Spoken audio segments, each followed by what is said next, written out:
All the best shows from your favourite fan channels on GFN Soccer TV, now streaming on Samsung TV Plus.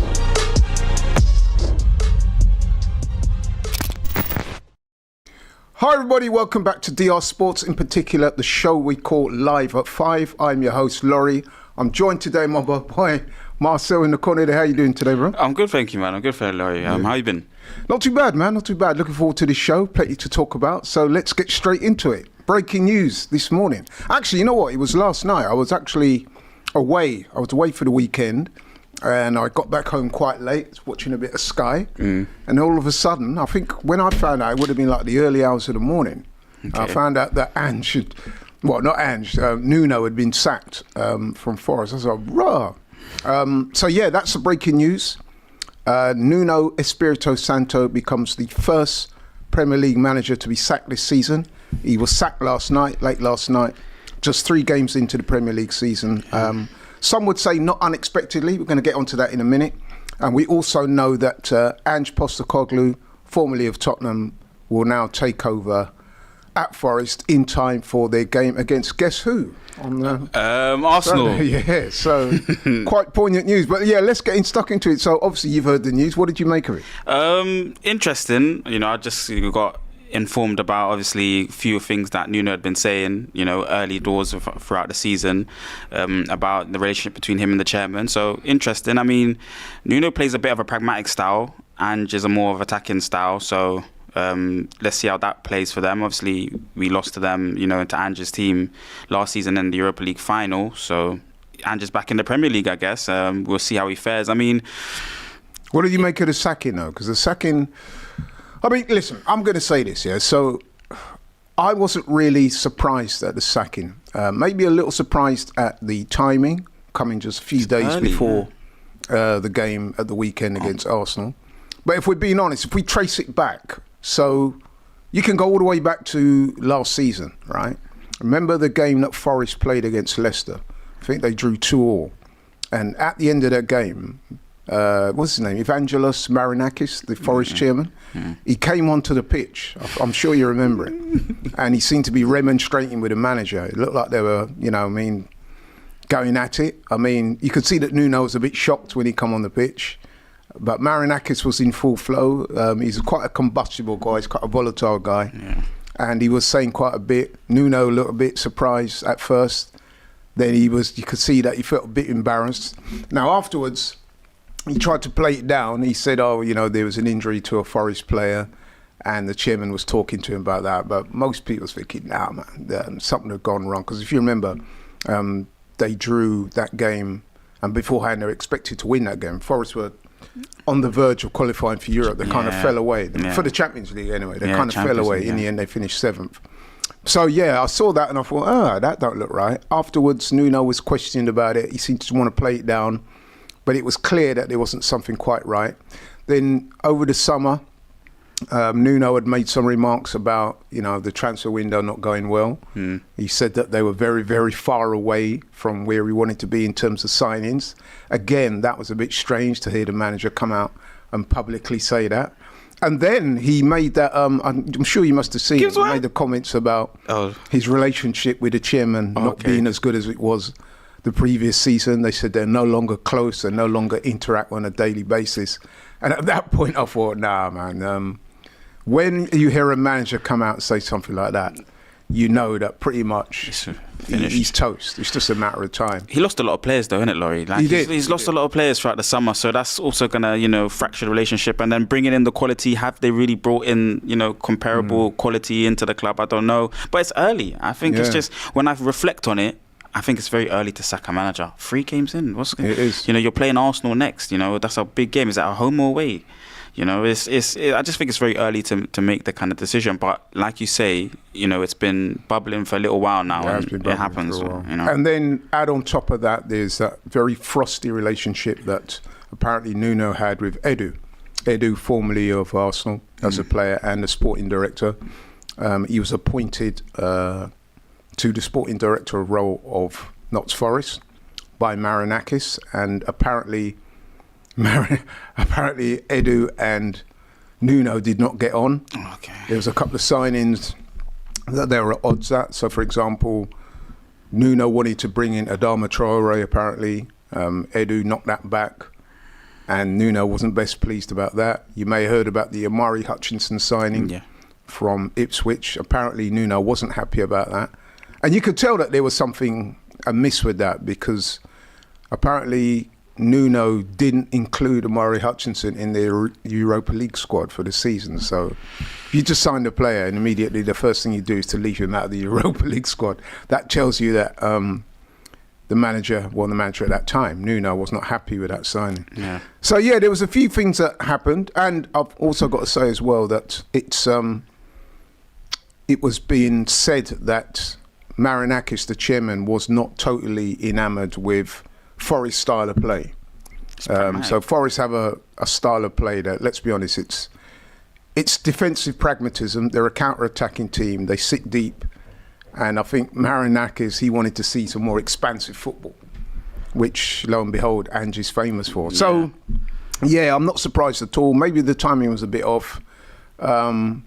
Little disappointing for Nuno, though. I mean, because they'd done well there. I mean, I've got some stats here. He was brilliant at the first half of last season. He was. Anyway. Yeah, I mean, he took over. I've got this in front of me, so I'm hoping this is correct. I'm pretty sure it is. Mm-hmm. He took over on the 20th of December 2023. He replaced Steve Cooper, who himself was highly thought of as a Forest manager. In that time, he managed 73 games, 28 wins, 20 draws, 25 losses. He had a win percentage of approximately 38%. And last season, he guided Forest to a 7th place finish, which is their highest in 20 years. And of course, that secured them a Europa League spot.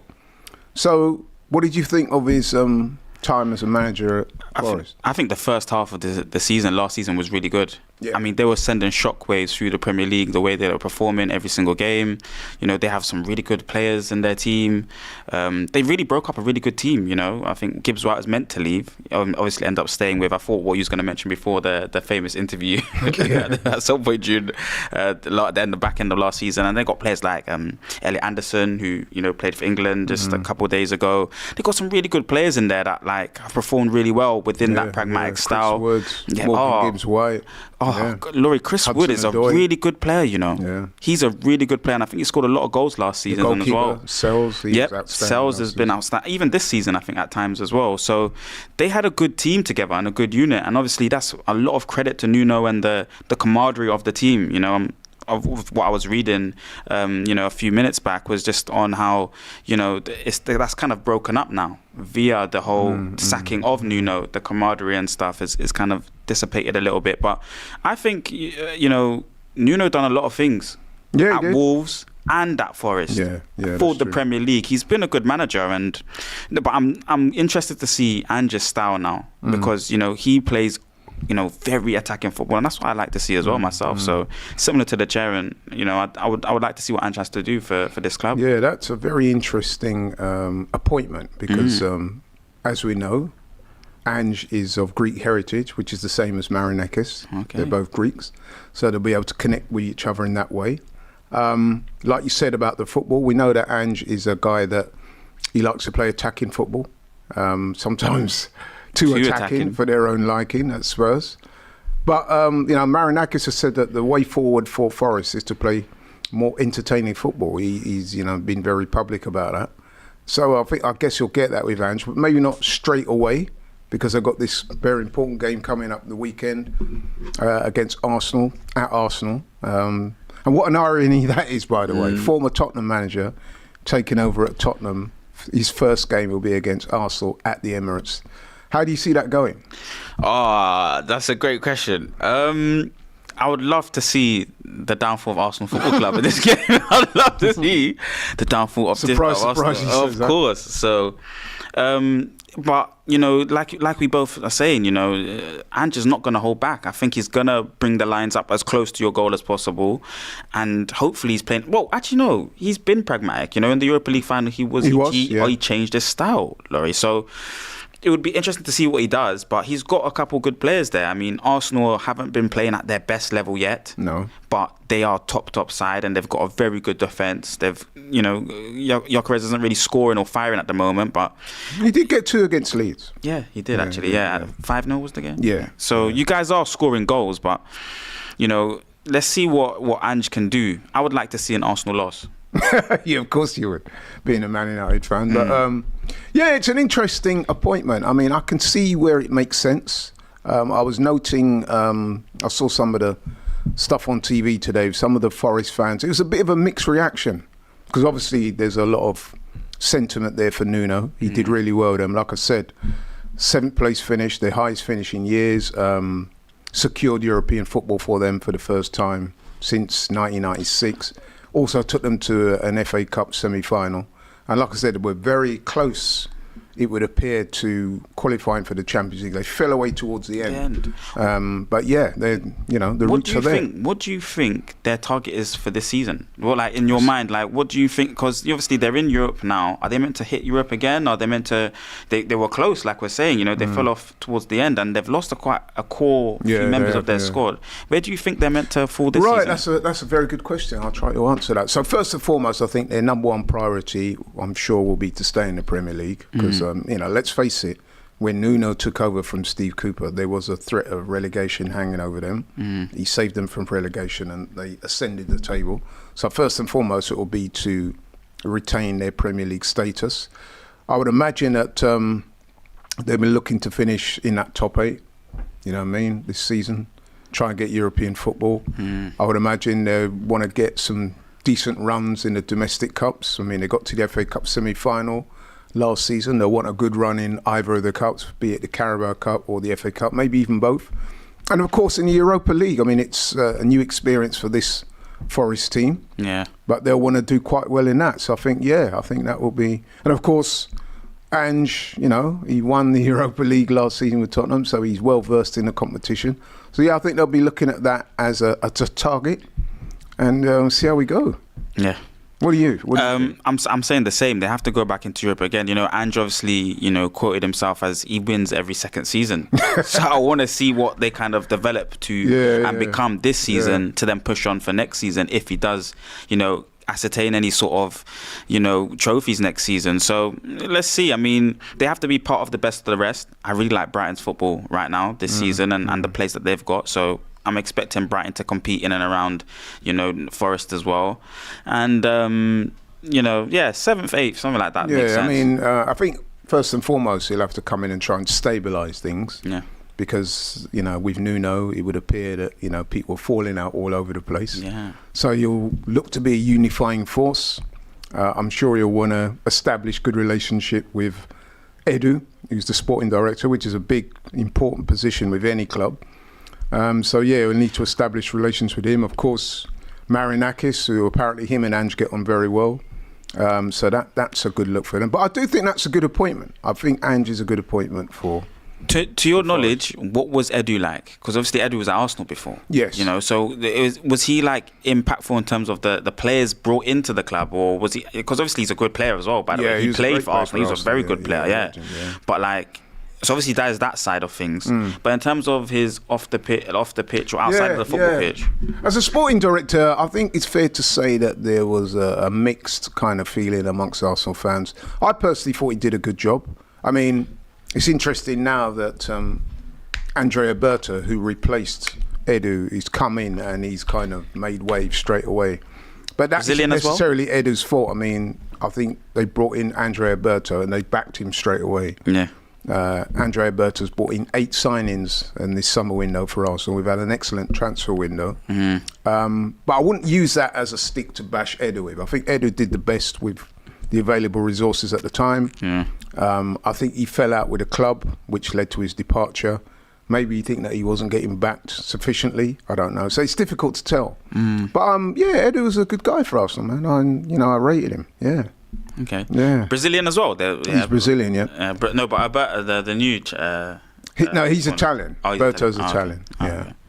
Yeah. So Nuno sacked, like I said, the first Premier League manager to be sacked this season. I mean, it was interesting. A few weeks ago, we did a segment on the show. We was talking about who'd be the first one to be sacked, and Don't say Man United. the candidates were Nuno, Graham Potter. No, don't say Ange. Don't say Amarin.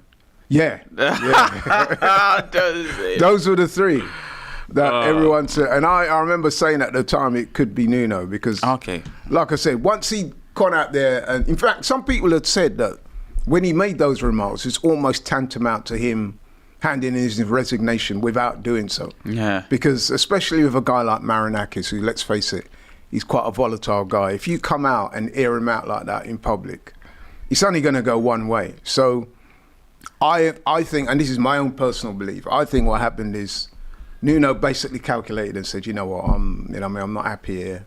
I've done a great job at Forest so far. He's brought in Edu. It's not working. Let me get out now. I honestly think that's what happened. And then, obviously, they had that loss against West Ham, 3-0 at home. That was a very embarrassing defeat. Yeah. And I think that decision was probably made weeks ago. It's interesting that they announced the sacking last night, and then by this morning, pretty much, we're getting notice that Ange had agreed a deal. So that tells me that was being worked on weeks ago. Fact. So yeah, he was a dead man walking, like I said. But yeah, that's what's happened there. Nuno gone, Ange is in. We'll wait and see how that plays out. Other news, transfer news. This one concerns you guys. Onana, the much spoken about goalkeeper at Man United, Andre Onana, leaves United to join Trabzonspor. Hope I haven't butchered that name. It's a Turkish club. Yeah. Apparently he's doing very well out of it, wages-wise. Apparently he's going to be earning more at Trabzonspor than he was at Man United. But, you know, you're the ideal person to speak to about this. You're a United fan. Give us your thoughts on Andre Onana leaving to join the... it's a loan deal, we should say that. Yeah, I mean, it's good to get the wages off the books, and I'm happy for him and his situation if he's earning more money. But, you know, to be the goalkeeper at Manchester United is a difficult job, Laurie, and we've had a lot of difficulty, especially with David De Gea towards the end of his career. He just wasn't performing well. I think our vision for what a Manchester United goalkeeper was starting to alter or change under Ten Hag's leadership. You know, he kind of wanted a goalkeeper that could play out from the back a bit more, and I think just the vision in world football with Pep playing the way that he is playing and dominating the league, and even clubs like Arsenal having technical goalkeepers and a couple other clubs as well, we started to look towards a goalkeeper that could play and utilise that style a little bit more. I think we went too far in that direction. You know, we went for what we would have deemed the best goalkeeper in the Champions League at the time, you know, or at that time for Inter Milan in Onana. But Ten Hag's talent ideal, the way that he looks at players, the type of quality of players that he's brought in, you know, especially for this level and caliber of football club, it just hasn't been good enough, if I'm honest with you. And Onana's kind of like a prime example of that, especially at that price point as well that we paid for him. Just wasn't good enough. And I'm noticing you're being quite level in your response. I expected you to be like Flex and KG and I mean the other guys on United View. They were properly hammering Onana. You don't seem to be quite as nah. I mean, Laurie, critical as they were. It's not that I fully backed him, but I understood the vision and the place that Ten Hag wanted to go to with what an ideal goalkeeper for Manchester United would look like. They have to have all the facets of goalkeeping, which I think included playing with your feet at the time. It's so funny now that we've kind of got Amarin now, who's a bit more pragmatic, and I think the footballing world has showed us that maybe saving is number 1, 2, 3, and 4 on your list. You know, shot stopping, you know, saving technique, should I say? Because even his wrists are really weak. If you saw, you know, the Grimsby penalties, he's getting to some of them, Laurie, but he's not putting them anywhere. It's just going right through his hands. So. Would you say he's the worst United keeper in recent times, or do you think that's harsh? Because that's what a lot of the fans seem to be saying. We are very dramatic, our fan base. But I do think, you know, it's been really bad. So most probably, yes. You do? Because you're comparing him to someone like David De Gea, who's been spectacular over the course of his career. I think David De Gea showed us a lot of what Onana's been doing, though. There's no doubt in my mind about that. It's just Onana wasn't able to take, you know, some of his saving basics from David De Gea and just keep it at a basic standard, or some of his technical abilities from Inter Milan and take it to, like, it was just levels and levels below what David De Gea was. And Ten Hag made a big mistake, should I say, in employing Onana. He should have got Diogo Costa, I think, who would have been a bit more of a balance, still having that technical ability with your feet, like Alisson, like Ederson, but also having the foundations, the traditional kind of goalkeeping abilities. Because David De Gea wasn't brilliant towards his end. I think people forget about that. His levels have definitely dropped, which is why you brought in. I remember at the time watching United, and a lot of United fans were saying, look, we need an upgrade. Yeah. De Gea seems to be past his best. They brought in Onana. To be fair to Onana, he came to United with a big reputation. Yeah. But I've got to be honest, Marcel, he's been far from impressive. And I'm not surprised to see him go. I've got to say, I'll be honest with you, man, I think he's been poor. Yes. I don't know the reasons for that, because like I said, he came to the club with a big reputation. He'd done well in Europe. He seems like a guy that's full of self-confidence. You've heard him talking, you know what I mean? Yeah. But it's, for whatever reason, it's not worked out. Nah, facts, Laurie. You're 100% right in everything you're saying. I mean, he's got a big ego and a big character, which is good. You need that as a top player, as a player in the Premier League. You've got to deliver. You've got to deliver. It's facts. And he hasn't been able to do that. You know, I mean, you saw the public spat he had with Matic. I think Matic has been proved right. That's scary, you know. How Matic said that with confidence. That's the worst goalkeeper in Manchester United's history. About a player, an active player, and it goes on to be true. It's like, it just shows the levels. When I really have to like underline that point of being a Manchester United goalkeeper. You know, it's 75,000. You know, the amount of times I've been to that stadium, and the feeling of when something bad happens or something negative happens, the groans, or, you know, it's like, every single time, you know, a mistake happens, you can feel it, the energy in the stadium. So it's one of them ones where you have to have at least the basics hand down, and he just didn't have it. Even his kicking, like even the technical side of the game, it was really bad. And I remember games against Forest. There's been games where he's literally in the box, someone's running at him. It's centre of the goal, Champions League, centre of the goal moments against Galatasaray, against Bayern Munich, Sane. There's like been so many moments you can just list off about Onana against Brighton. It's just somebody compiled a little montage the other day of his errors, and it was man. It was honestly, Laurie, it didn't present him in a good light at all. And he will still speak. He will still speak positive about himself as well, which is like unbelievable. Yeah, I'll give him that. He doesn't lack for self-confidence, but then sometimes it's very empty when you're making the mistakes you make. Facts. And then you're coming out and you're getting embroiled in arguments with other players, and you're putting posts out with you kissing trophies and saying to people, look at this and stuff. And then when you're not performing, it has a kind of empty ring about it. Yeah. So if anything, it kind of made him look worse, to be honest. Sometimes when you're not playing well and you're under the fire, when you're under the cosh, it makes sense to drop the ego, knuckle down and come back and show your skills on the pitch. Unfortunately for Onana, he wasn't able to do that. I would ask you though, Bayande, who's the other keeper there, he's not covered himself in glory either though, right? Wow, you're really getting on to me today. I mean, you know what? I was at the game when we played United in the FA Cup last year. And Bayande actually played really well in that game. You guys beat us on penalties, and he did really well. He saved a couple in that game. Yeah. But if I'm being honest, Bayande has also had his critics. Yes. Would you say his level's above Onana, or what? What's his status? No, it's so embarrassing because we have two very low standard goalkeepers. People getting onto what's Ramsdale like? Well, I'll ask that later, because I wanted Ramsdale. I was thinking, you know, at one point I was saying Pickford or Ramsdale, please. Are there any of these two throughout the summer window? This is better than what we have. Way better than what we have. But no, just to answer the question directly, in Bayern, he's not good at all. No. He's not, and even in that game, does that show how bad Onana must have been then, if Bayern has been the preferred keeper? Imagine this season. You know, and that was Costos from Galatasaray just saying, you know, I can't remember who we got in exchange, but it was just like a part of, you know, take this and part of. I forgot who was it? I can't remember who it was that they gave us, but it was like a really cheap goalkeeper, second goalkeeper in Bayern. And even him, his kicking is really poor. In that game against Arsenal, I remember a lot of poor kicks, especially in the first half, out the pitch. He can't keep them on the pitch. Yeah, of course, he's got a little bit of a saving technique, and I think he saved the penalty in that game, in the penalty shootout as well. But he saved Martin Odegaard's kick in normal time. Yeah. Which and then Bruno obviously did his thing, and the game in normal time went to a draw, and in extra time was level, and then it went to penalties, and like I said, Bayern saved a couple. Yeah. which allowed Man United to win that game. So, props to him for that. Having said that, though, having spoken to United fans again, Flex, KG, one or two other people, they say that buying there is not the answer either. Yeah, we're in stress right now, Laurie. It's for goalkeepers. We're in stress. These to both of them, and then we've taken a big gamble in a young goalkeeper in Le Mans who.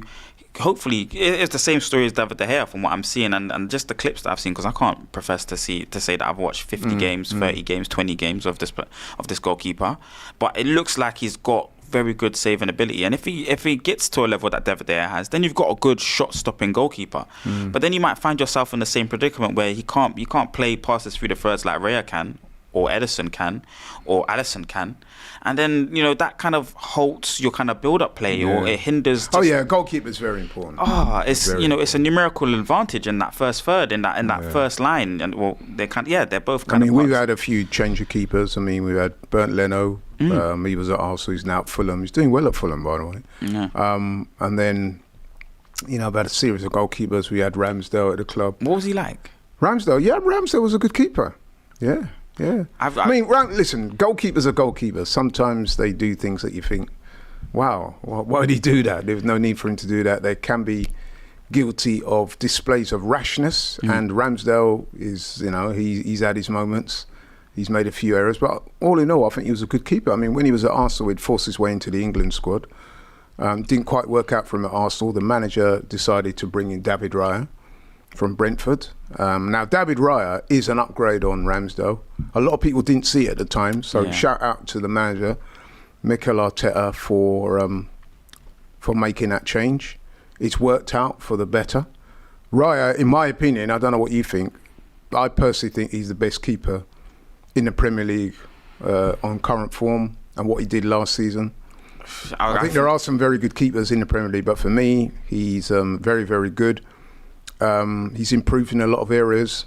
One thing about Raya as well, he's got outstanding agility. He's probably the most agile keeper in the Premier League.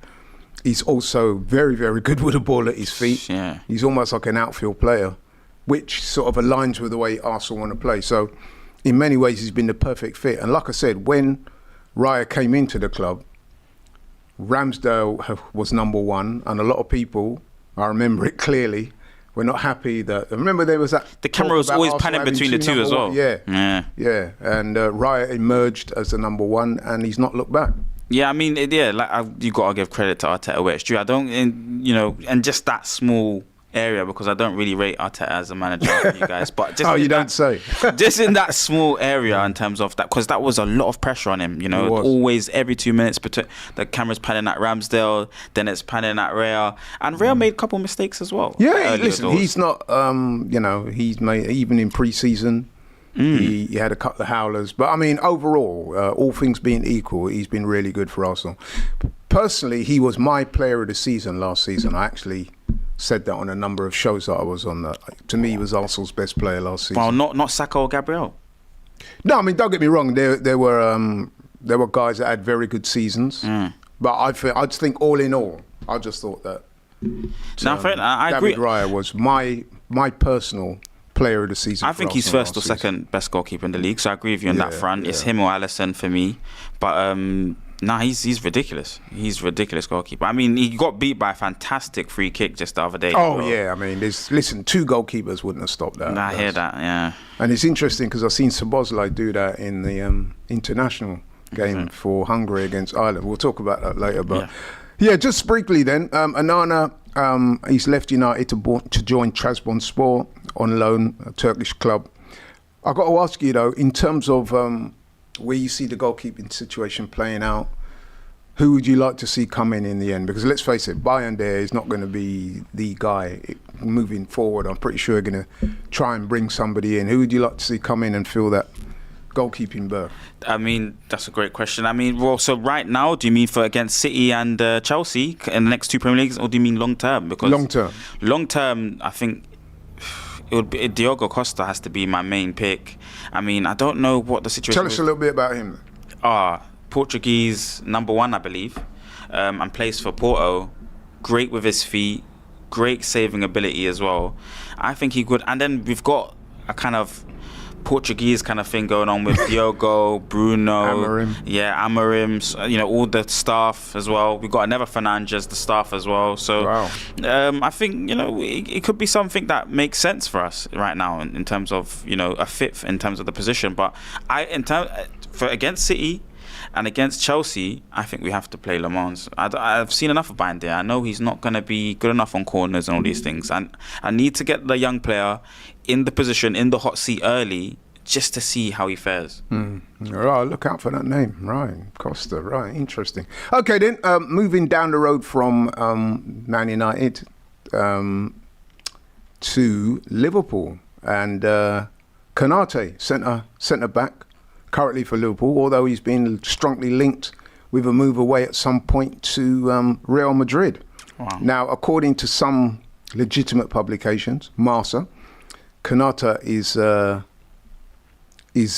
well, when I say advanced, I mean he's been strongly linked to Real Madrid, so much so that people are saying it's a pretty much done deal that next summer he'll be on his way to Madrid. Now, what's your first thoughts about that?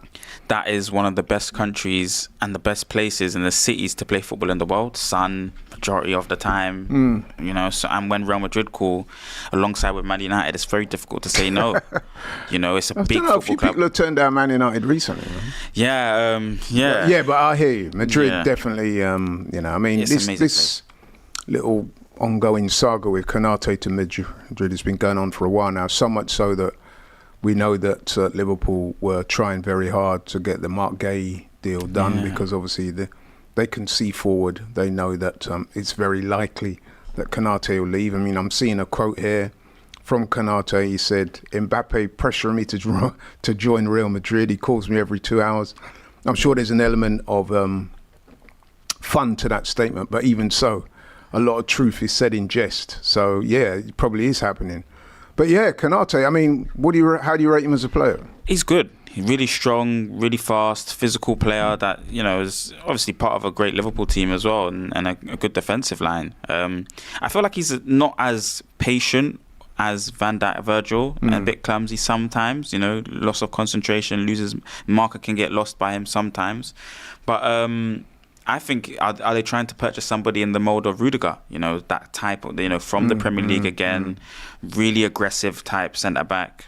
Good luck to him. I mean, like I say, when Real Madrid come calling, it's very difficult to say no. I would like to think, Rudiger's coming towards the end of his career now, I think. Yes. And he's got a few injuries as well. Yeah. So they do need that replacement. They are actually in need of a centre-back. They've got a lot of forward players as well. They may be top-heavy. So to have somebody there that's, a really good Premier League centre-back, good luck to him. Yeah, I mean, Konate is a very good player. It's interesting because I think it's fair to say he's not made the best of starts so far this season. Yeah. Some people even said that he might be... that the links with Real Madrid might have affected him somewhat and he's been distracted. But then having said that, when Arsenal played Liverpool the other day, I thought Konate played really well in that game. He's one of their best players. He's obviously a quality player, French international. That move to Madrid probably does make sense. Like you said, he'll be probably looking to come in and replace Rudiger, who has been a stalwart for Real Madrid, but he's getting on. He's suffering from injuries. I think that Konate link is one that makes a lot of sense. And if Liverpool can secure the services of Gay at some point, then I think that makes sense. Did they? So Liverpool maybe need two centre backs now, because I felt like Gay was coming in as a third place, centre back for Liverpool. Yeah, he was. And is Konate one of the best centre backs in the Premier League? Not is he? Yeah, I would say he is. Yeah, I would say he is. I mean, that partnership he has with Van Dijk, it has been an excellent partnership. Last year it was crucial for them. I mean, I'm going to be a bit biased in saying that, I do firmly believe this. I think that the best centre-back pairing in the Premier League is the one with Gabriel Magalhaes and Saliba. Yeah. But I would also say, though, that Virgil and Konate maybe a close second. Are right up there. So, no, I agree with you. I don't even think City have that kind of good partnership at the moment, and the form of City in terms of defenders and the back line has not been brilliant as well. So no, it's not. I think you guys are 1 and 2 in terms of the back line and defence. Obviously, Van Dijk's just a top defender as well, and obviously Saliba, I think, is one of the best, maybe if not the best in the league. Well, it's interesting because Saliba has also been linked with Real Madrid. Is it? Although he's kept his. He wants to stay. He's kept his counsel. He's not spoken too much about it. Yeah. But it's well known in football that Real Madrid are eyeing up Saliba as a kind of long-term signing. So that could well happen. You never know that. He's the best. Konate and Saliba could well be teammates at one point. Interesting. They are for France.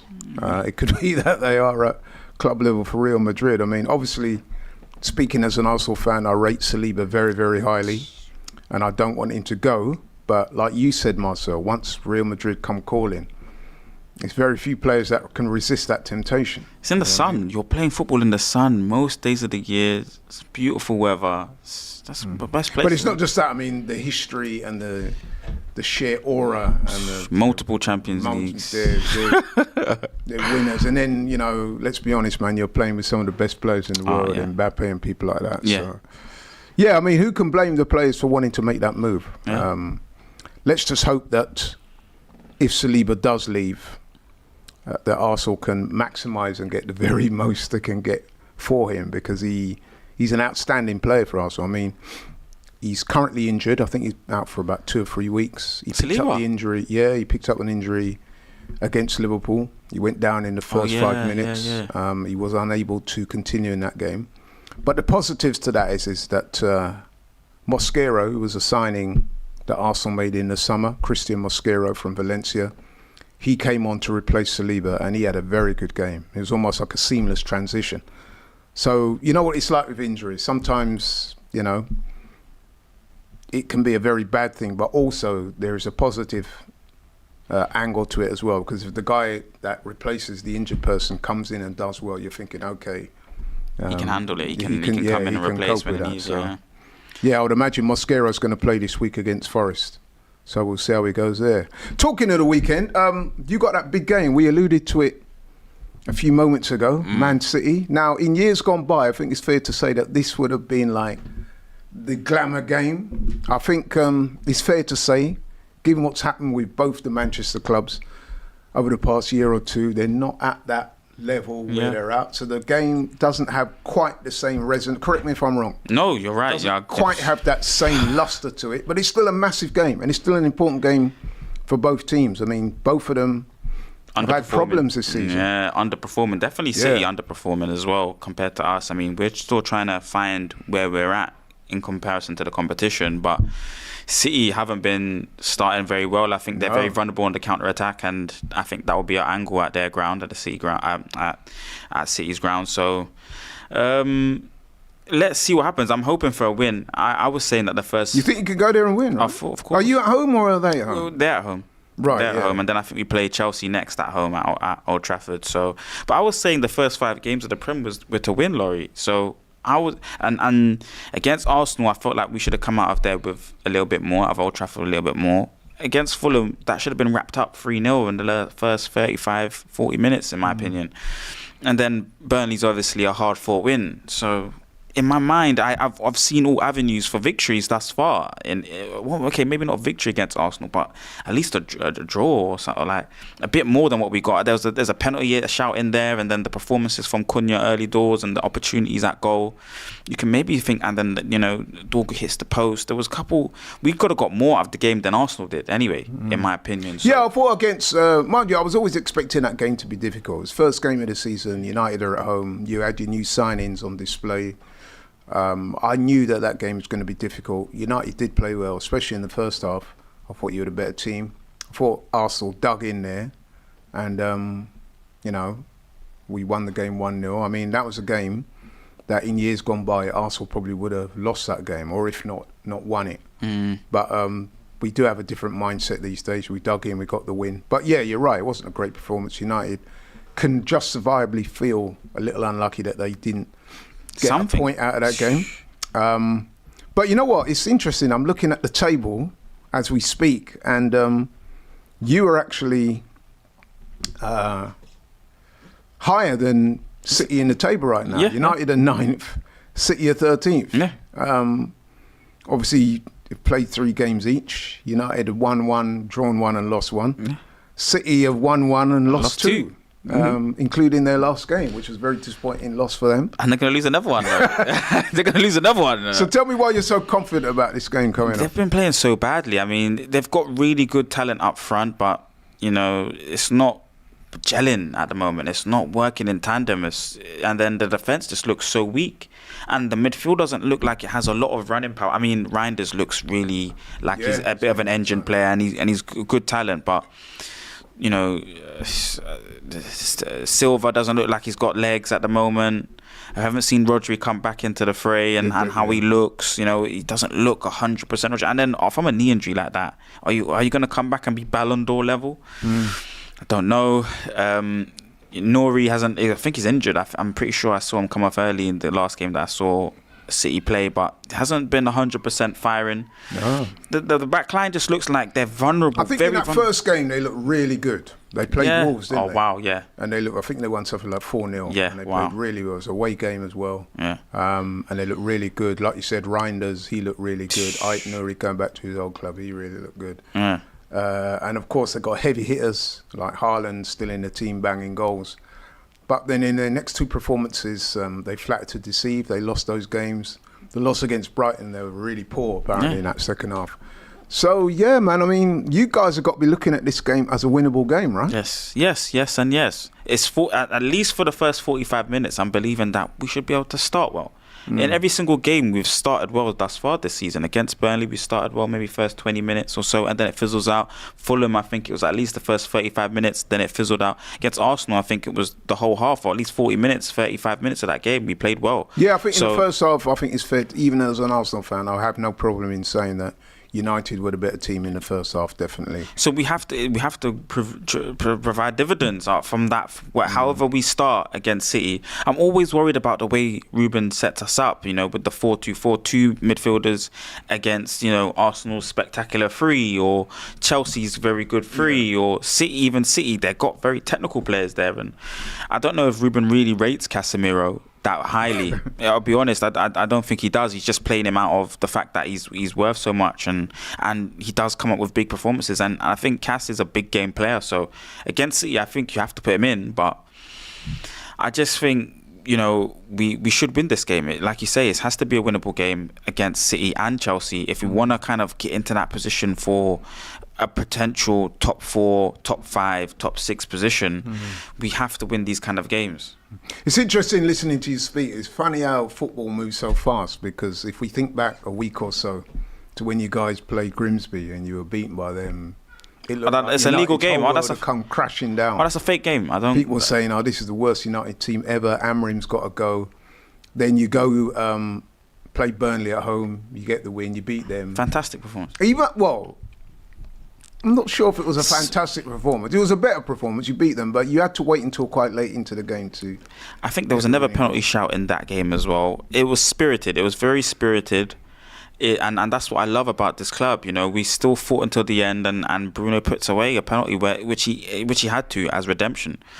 Against Grimsby is a fake game, Laurie. I don't consider that as a real match. It was an illegal match. They had an illegal player playing. It's not a real game. Oh, right, you're alluding to that, right? Okay. Yes. No, but the performance, though, by United in terms... Take away the controversy over the illegal Onana, second-team player. Fredrickson, second-team player. Heaven, second-team player. Delo, second-team player. But you're still supposed to beat the likes of Grimsby. And it wasn't just the fact that you lost. I think what was startling for a lot of people, including myself, because I saw that game, was the apparent lack of desire by players. I mean, the manager spoke quite candidly after the game. He said, the players showed me a lot tonight. And when he was pressed by the reporter as to what he meant by that, he stopped short of saying it. He just repeated it. He said, "Now, you know what I mean. They showed me a lot tonight." Now, what I took from that, and I'll be interested to hear what you say, is that he seemed to be suggesting pretty much that the players were not playing for him, or they were playing for themselves, and they're not showing the requisite desire and intensity that should be expected from a club like Man United. Now, what did you think about that? Yeah, he wears his heart. Did you agree with him? Would I agree on Laurie's take on it from that perspective? No. I think he's an emotional man. Like, we all have elements of that within ourselves. Sure. And from that, just from the pure, like what you're saying, and like what everyone would say, is this is a game that you're expected to win. So it hurts his pride, it hurts his feeling of, this was meant to be a guaranteed win. It doesn't matter what side I put out. We should have, we are well and above professionals against these. Apparently the manager for Grimsby had to change in his car and all these kind of things. We should have defeated these, no matter who you play. And like you said, it's a lack of desire. But for me, I think it kind of was, he was pointing or alluding to the lack of trust, because before he was talking about one idea when he first came in. The team's meant to have one idea. And I think, he didn't trust, or the players were showing that they didn't trust this one idea, I think. And I think he's alluding to the pressure of just playing this 4-2-4 system. 4-2-4? Yeah. 4-2-4 system right now. Doesn't he play 3 at the back? Yeah, sorry, 3 or 4-3. Sorry, the 3-4-3 system. Yeah, so this, I think it was just alluding more to that there, there's a lack of trust from the players and the belief, because what some people are saying, and I'm gonna challenge you on this, because I really do think this is true. So, okay, you could talk about systems and players who would normally be in the first team not being in the first team, but come on now, you're playing Grimsby, who the level of football that they're at, second tier, fourth tier, you could argue. Yeah. That League 2 fourth tier, that you should be beating Grimsby comfortably, whether it be at home, away, whether you got the first team out or not, whether you play different formations or not. You're still supposed to beat Grimsby. And what a lot of people found alarming, including myself, was there just didn't seem to be the desire that you expect, or the pride that you would expect players wearing that United shirt. I didn't really see that day. So, and I think that much of the criticism that they got that day, I think it was deserved, to be honest with you. Because like I said, there's a way of losing in football. You can lose, listen, you can't win every single game in football. That's just a given. Yeah. However, when a team loses and they don't perform anywhere near the levels that are expected, it's not a good look. And when I saw that, I was thinking to myself, Amram could be on borrowed time. No, not for me. Not at all for me. I mean, we draw the game in 90 minutes. So through the course of a normal football match, we performed evenly to this team that's inferior to us. So it's not that embarrassing when I look at that metric. It's on penalties. Anyone can lose a penalty shootout for me. So again, within that metric, it's not the end of the world. And I've seen teams, or I've seen giants being killed before. So it's not, when I look at all those variables, it's just the emotion of, like what you're saying, this is a team where you should beat this. It doesn't matter. Close your eyes, pick the player at any 11, any position. You should win this kind of game. And that's the feeling that we come into this game. And that's why I feel like the manager comes up with that emotion, that outpouring of emotion. Like, these lot showed me who they think or you get it, when they look at me, they don't believe in me, because I set them up in this way, and it shouldn't matter. They should be able to win this game. And that's a lot of the talk that's coming around the club, and the feeling from the fans, from legends of the football club. Why is he playing 2 players in the midfield and isolating them so heavily? He hasn't been. And by the way, Glasner's doing the same thing, but he's got them in such a way where they're closer together. The lines are closer together. It's just like, why isn't he able to coach the lines being closer together? Why aren't we having greedy defenders that are able to cover and join and become a free, or the 2-10s? When Mason Mount follows the instruction, he listens to it a little bit better, and there's a little bit better of a structure. It's like these little things about characteristics, which Ruben talks about a lot, is about individuals, and the abilities of individual players. Although, to be fair to him, I thought this would happen. I thought, in terms of the game against Burnley, I thought you'd see a bit of a backlash. United were definitely better in that game and deserved to win. Like I said, you left it a bit late, but you got the win. But it's interesting to hear you, as a United fan, now sounding a lot more positive. In fact, you're predicting that you'll beat City. I might not see you between now and Sunday, so give myself and the people watching out there a prediction for the City game and why you think you'll beat them. It's going to be a game of we're really good at counter-attack, by the way. We're fantastic under the counter-attack principle, and City are really good with the ball, in the opposition's half for the majority of the game. So they will be very vulnerable in the defensive areas, trying to break down and we've got 3 centre backs. So I'm thinking it's maybe going to be a 2-1 game, a 3-1 game for us. It will be a close game though. 3-1. Wow, this man's confident, right? Yeah. He's not holding back. Nah. You know, Mbumo's is I think he's been performing really well. You know. No, yeah, he's been good. I mean, he did miss the penalty against Grimsby. Yeah, imagine it. Cunha missed the pen, Bruno missed the pen, and Mbumo's missed the pen. Yeah. So not a good indictment in terms of our abilities from the spot. But I really think, you know, on the counter attack and early in the game, those will be our 2 main plays and aspects of the football match that we will really do well in. And that plays into our hands against City. They have to go and attack. They have to go and perform and score lots of goals in this game, which is going to mean lots of space in behind. We like the clever switches. Bruno will be playing in the midfield. Casemiro will be playing in the midfield. So I'm expecting for us to kind of capitalise on how weak City are this season. I think they're a team to be got at. You know, Thomas Frank really set up really, really well against them. And Thomas Frank's a really good manager. I would say maybe even a little better than Ruben and understands the league better than Ruben. But I'm anticipating a 2-1 win, to be honest with you, Laurie. What do you think? I would give City the edge because they're at home. But listen, it wouldn't surprise me if United go there and get a result because City, they've got flaws. Yeah. And, you know, I wouldn't necessarily predict that you would go there and win. But I think you're capable of going there and getting a point. I do think as well that it's probably this game right now is closer in terms of where you are than previous seasons. It's a good time for us. You know, City usually start slow. And then they have an amazing... If you think of a team that could win 10, 12 games, it's City. And they do that maybe around that Christmas time or the back-end business end of the season. But they start slow. So it's a perfect time for this fixture to come about for us. And I think a 2-1 would be nice. Interesting. Well, you know what? The game's on Sunday. I will definitely be watching live. In fact, I think I'm sure I'm doing a watch-along for DR Sports on Sunday. Nice. We will be covering that game. So people out there, make sure you tune in to DR Sports. This Sunday, the game starts at 4:30. We'll go live from about 4 o'clock, half an hour before. But I'm definitely looking forward to that game. Should be a great game. Right, Marcel, we're closing in on the hour. We've got a few minutes left. I'm sure you're aware that it's international break, so it's only right we talk about the international break.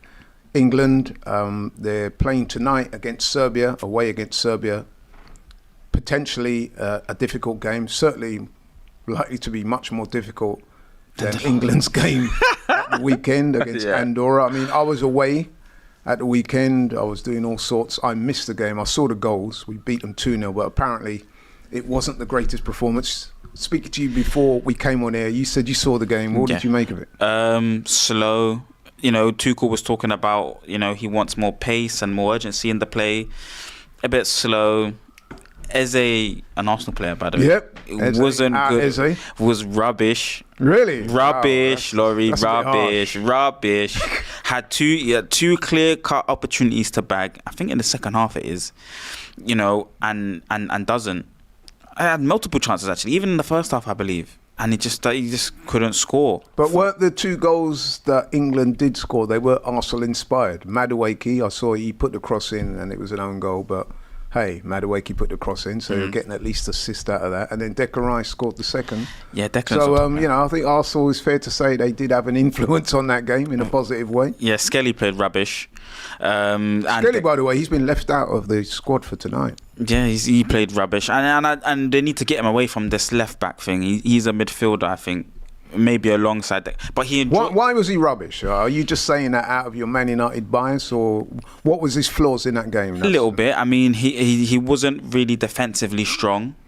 Did he have to be against Andorra? No, they hardly had anything on the ball. Yeah, no, you don't have to be, but you have a couple moments where you get bypassed 1 or 2 times when you just don't think that should happen, and then possession of the football as well. I think he made a couple misplaced passes and with quality when they needed to be, but his positioning's always been really good from left back. Adding himself to the midfield, it was really good. His approach play, his quality of passing is good, but. There was a couple. You have to remember with Marcelo Skelly, he's still only 18 years old. Yeah, which is crazy. He's had a phenomenal rise. Yeah. I mean, he, as you alluded to earlier, he's not even a left back. Yeah. He's positioned by trade is midfield, left-sided midfield player. he came into the Arsenal side to address some injuries, and then he made that position his own, kept the likes of Calafiori and Zinchenko and others out. So made his way into the England team, scored on his England debut, by the way. So props to him, man. Okay, he might have had a few games this season, made a little indifferent start, but listen, he's a young man. He'll be back. How does he get into that midfield? I mean, because I just remembered Elliot Anderson, by the way, in this game was brilliant. I can't, he's a very, very good footballer for a pragmatic style of manager, because he had a clear-cut open goal chance, difficult. Harry Kane kind of makes it awkward for him to finish it, but especially he's just hard-working, very honest, very aggressive, very consistent in terms of positioning well and being on and alert, always on his game and alert. So he was a very good performer, but I can only see Skelly being someone that breaks down banks of four, and is so well at keeping the football under pressure and duress, especially in the middle of the park, and alongside Declan, who's just a complete Rolls Royce of a footballer, and like you said, he scores a very good goal. So, I think it was Reece James head across to a Declan Rice header, but the overall quality of the game wasn't good. I think Eze played really poorly. Harry Kane, I think maybe needs to get moved from England. I don't know. It just, the tempo with him in the team just doesn't seem right. Rashi kind of was trying as best as possible, but just the end product. And like you said, it was Madueke that was really the star player in this game. He played exceptionally well in terms of always trying to create something. But I'm sure Saka could have done better, maybe in my opinion, with end product on top of. So I don't know. I just didn't like the England performance overall. But like you say, tonight they have to produce something more, because Tuchel it was a bland 2-0. It wasn't a very good performance. That's universally been said. They were a bit dull, were a bit drab. Apparently they had a lot of chances, didn't take them. Could have done a lot more. They'll have to be better tonight against Serbia, who are a much better team than Andorra, especially a Serbia team that will be at home. They've got a couple of players that we're familiar with. Mitrovic. Yeah. Vlahovic, who was linked to Arsenal. I think he may even have been linked to United before as well. He scored a couple of goals for Serbia already so far in their campaign. He'll be dangerous. The atmosphere there will be difficult, I would imagine. Yeah. So, this is not going to be an easy game. You were speaking about Eze. I'm being told that Morgan Gibbs-White is going to start for England today. So what about that'll probably be in the 10. Because they were also speaking about Ruben Loftus and Tuchel calling him back to the squad, which is quite interesting. Right. England have a really good mix of footballers. It's just who he plays for the World Cup coming up is a really good question. And then Gibbs-White, is he better than Eze? I don't think so. No, he's not. Yeah, he's still a very good player, though. Yes, definitely, Laurie. But I would say Eze maybe should go out on the left. I think he might be more suited on the left. But the jury's still out on Rashford's level. And what he brings to a side, and I think he should maybe play up front, Rashi, for England. I think Harry Kane's time is dwindling. I think you reckon? Interesting. I really do. I don't think he's. He's been doing well for Bayern though. He's been scoring lots of goals for Bayern. He's still scoring for England. Okay, he didn't score against Andorra, but I mean, he still scores for England. Yeah, I'll be surprised if he doesn't start tonight. I would like to see somebody else in the forward line. Yeah, honestly. And I think Rashi could do that. Then you get Eze out on the left. You get Jude in the 10, and then Saka on the right. Bellingham's out injured, so. Yeah. I'm talking now for like the World Cup. Oh, I see, right. That kind of thing. Yeah. But with the current injuries, then you could have Morgan Gibbs, Eze on the left, and then and Madueke on the right. Not Saka, obviously, because of injuries and that thing. But then I really like Elliot Anderson. He looks really good. Yeah, he got a lot of plaudits from that last game. He's a young player, and this is what you want to see. Guys get their opportunity, they come in and take them. However, I would add that cautionary note that Andorra, it will be true. He's a lot less removed from Serbia, who will be a different animal, especially at home. So I am expecting that to be a more challenging game for England. But it is a game I would expect them to win, given the level of talent that we have in the squad. Now, I've got to ask you, quite a few people have been talking about it. Thomas Tuchel as England manager. How do you rate his progress so far as England manager? It's not. He talks a good game. He certainly talks a good game. That's very sure, good game. He talks a very good game, and he's making some interesting calls. Like I briefly mentioned in terms of Ruben Loftus adding to the fray. He's changing the squad. The way he speaks is very, very powerful. It's different from an England manager in terms of being brutally honest, very truthful in terms of his observations of the games. I would have liked to have seen 3 at the back. I don't know why. I don't know why. I just feel like he's synonymous with that kind of formation and that style of football. But thus far, it's easy going. It hasn't been spectacular for me. No. And I think that's because of the Harry Kane effect. I think you have to maybe get his time's gone on. You need a fresh idea in terms of what it means to score goals for England and in that forward line. The lack of Saka. I think the problem he has with Kane is that if Tuchel is known for his teams playing like pressing football.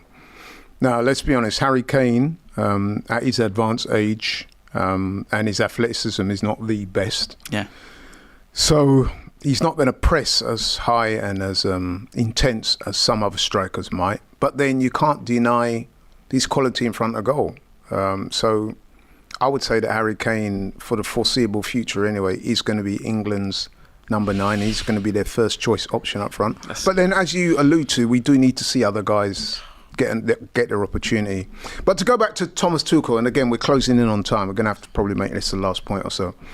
This is what is 3, 4. He's had what 1, 2, 3, 4, 5 games so far. They beat Albania 2-0. Then they beat Latvia 3-0. Beat Andorra 1-0 away.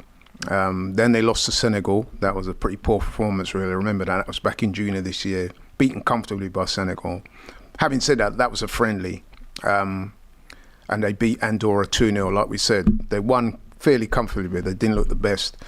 So, I guess what I'm saying is that, he's pretty much won all his games. They've really conceded. Some people would say, what's all the fuss about? No. Are you with that, or you say you want to see more? No, I want to see more. I agree with you. And then the point that you've made there, those are kind of like teams that you expected to beat. The team all of the teams you expected to beat, but the team that really shows or highlights, there's quality there is Senegal. And you've got to really be dominant in that kind of performance to show to get your merits. And again, today, Serbia, to get your merits, you've got to be dominant in this game and win it comfortably. So the other games, Latvia and all this, you meant to destroy that. Yeah. So it's a big worry for me, and it's about freshening up the forward line, having Saka available, getting the best out of Cole Palmer, finding new ways to reinvent the midfield and the forward line, and you have to do it. Hasn't been good. It's been very bland for him thus far, honestly. Well, that seems to be the universal view of me. Like I said, it's his 6th game today. He's won all the qualifiers and stuff. However, Serbia will be different to Andorra and Latvia. In fact, I would say that Serbia, of the opponents that Tuchel has played so far, are easily the best that he would have played. The game against Senegal, like we said, was a friendly. But in terms of proper competitive matches, this game tonight against Serbia away will be Tuchel's sternest challenge today. I still expect him to come through it. Marcel, give us a prediction. Serbia versus England tonight. I'd like to see maybe a 3-1. I want to see more goals. I really want to see goals when I watch England play. So 3-1 England. 3-1, yeah. You know what? I'm going to go 2-0 England. I think that defensively they've looked solid. And while Serbia do have some threats, I think England are due a really good performance, and I think that they will be aware of the pressure they're under to put in a performance, and I think tonight we'll see something a bit more like what we've been wanting to see. So I'm going to give them the benefit of the doubt. I'm going to go 2-0, but it's not going to be by any means a easy win. They're going to have to play well if they're going to beat Serbia, but I think tonight, they owe us a performance, and I think they'll pull it out of the bag and get the win.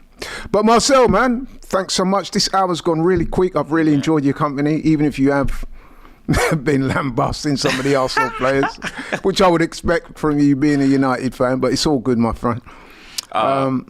Thank you. Yeah. It's been good. Thank you. Yeah, man. Yeah. Thanks so much to Marcel. Thank you guys for watching. I've really enjoyed it. Live at 5 with myself and Marcel. Keep it locked and loaded on DR Sports. Don't forget, this weekend we have some big sporting events that we're covering. We're covering the Man City versus Man United game at the weekend. We've also got a series of live shows coming up during the week, live at 5. We're also, I don't know if you like your boxing, Marcel, but there's a massive fight taking place this weekend over in Las Vegas, featuring Canelo Alvarez versus Terence Crawford. Two of the best fighters in the game. They're going head to head in the early hours of Sunday morning. I'll be covering that. We've got a guest panel including my guy Frankie Knuckles, Melissa, John Harding Jr., who's a former pro. We'll all be on the panel. We'll be watching that and giving the people viewing the benefit of our expertise. But yeah, thanks for watching Live at 5. See you tomorrow. Catch you on the next one. We're out.